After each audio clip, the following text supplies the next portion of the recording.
तर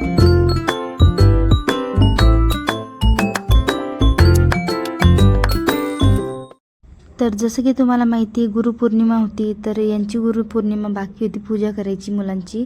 तर यांची करून घेतली. हे रात्री लेट आले होते त्यामुळे थोडा उशीर झालेला आणि त्या दिवशी हा बाकी होता तुम्हाला दाखवायचा. तर बघा किती पाऊस चालू आहे आणि आज मंदिरात जायचं होतं, म्हणजे जायचं तर आहेच आहे कारण आखाड महिना चालू आहे. बरेच जण जाऊन आले पण असतील. काही ते म्हणतात ना गोड भजे, तिखट भजे, पुरी, दही भात, दिवा वगैरे सगळं आता मी घेऊन जाणार आहे.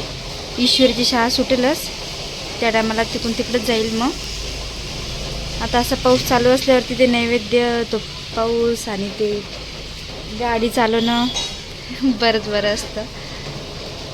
तर चला मी आता आवरायला घेते पटापट.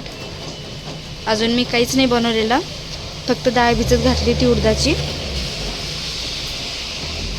तिकडे बघा डोंगर भागाकडे, त्या साईडचं तर डोंगर दिसतच नसेल कारण तिकडे पाऊस पण आहे आणि धुकं पण आहे तेवढंच.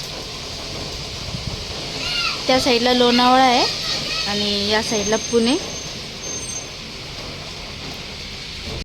तर मला साडी वेअर करायची होती, पण साडी काही वेअर करायला जमणारच नाही आहे कारण रेनकोट तो पॅन्ट शर्टचा आहे आणि पाऊस तर बी अजून पण चालूच आहे. पाऊस बघू शकता आता.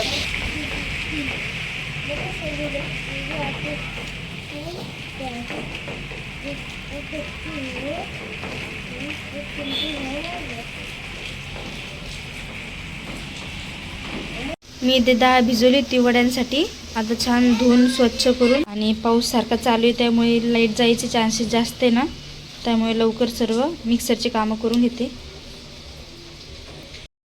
आणि ना सकाळपासून एवढं डोकं दुखतंय, भयंकर डोकं दुखतंय. तर मग लक्षात आलं की काल चष्माच नव्हता लावला, तर मग आता लावून घेतला आहे.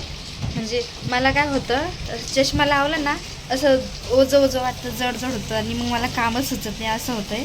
म्हणून मी अवॉइड करते लावायचा. पण ते अशी वेळ येते की ते लावायलाच लागतं नाही, कारण मोबाईलचा वापर पण असतोच आहे, तुम्हाला तर माहितीच आहे. कारण सारखं मोबाईलवरती नोटिफिकेशन येतात, रिप्लाय द्यायला लागतात कमेंट्सच्या वगैरे. तर चला, किती पाऊस चालू आहे आणि आता आम्हाला जायचं आहे.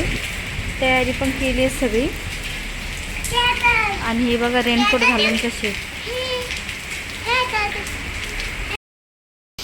आणि मी अशी काही झालेली आहे. आता ही पर्स आणि पिशवी देते डिक्कीमध्ये ठेवून, कारण पाऊस काय आता थांबणार नाही. आता माझं जावं तर लागणारच आहे कारण की सगळी तयारी पण झाली आहे. तर चला. तर एवढ्या पावसात गेल्यानंतर छान असं पूजा वगैरे मी मांडून घेतली, ओटी वगैरे भरून घेतली.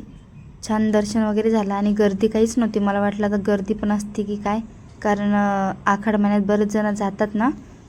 गेल्या वर्षी बरीच गर्दी होती, पण यावेळेस खूप कमी होती. नाहीतर ठेवायलासुद्धा जागा नसते आणि बसायलासुद्धा जागा नसते इथं, नैवेद्य वगैरे पण ठेवायला. तर यावेळेस छान दर्शन झालं. आणि कोण कोण गेलं दर्शनाला यावेळेस आखाड महिन्यात नक्कीच सांगा. आणि हा व्लॉग कसा वाटला कमेंट करून तेही नक्कीच कळवा, जेणेकरून आम्हालाही प्रोत्साहन मिळतं. आणि इथे दोघांनी पण दर्शन करून घेतलं लवकर.